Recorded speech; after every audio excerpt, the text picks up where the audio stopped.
नमस्कार, मी रेशीमरत्न हनुमंत भरडे. आज विजिटसाठी चेन्नई इथं आलो होतो की जिथे श्रीकांत चौधरी सर यांनी जवळपास 10 वर्ष झालं रेशीम शेती करतात.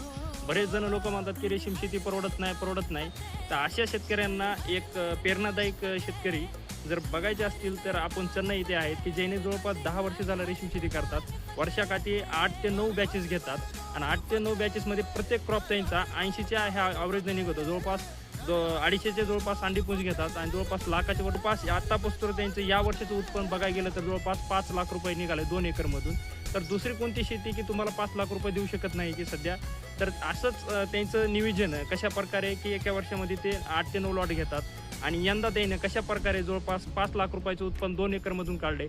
अशीच खूप माहिती त्यांच्याकडून आपण जाणून घेऊया. नमस्कार, मी श्रीकांत वसंतराव चौधरी, मुक्काम पोस्ट तनई, तालुका अंबेजोगाई, जिल्हा बीड. हनुमंत बोराडे सर आले होते. त्यांनी माझ्या रेशीम शेतीचा अनुभव शेअर करण्यासाठी रिक्वेस्ट केली. त्याबद्दल मी माझ्या रेशीम शेतीबद्दल थोडी माहिती देत आहे. मी 2014 पासून रेशीम शेतीमध्ये आहे आणि 250 अंडीपुंजाची बॅच घेऊन 8 ते 9 बॅच काढून प्रत्येक बॅचला 2 क्विंटल माल आणि 700-800 रुपये भावाप्रमाणे 1-1.5 लाख रुपये पट्टी याप्रमाणे वर्षाकाठी 10 ते 12 लाख रुपये उत्पन्न घेत असतो. इतर पारंपरिक शेतीला फाटा देऊन रेशीम शेती हे एक उत्तम शेती असं म्हणता येईल.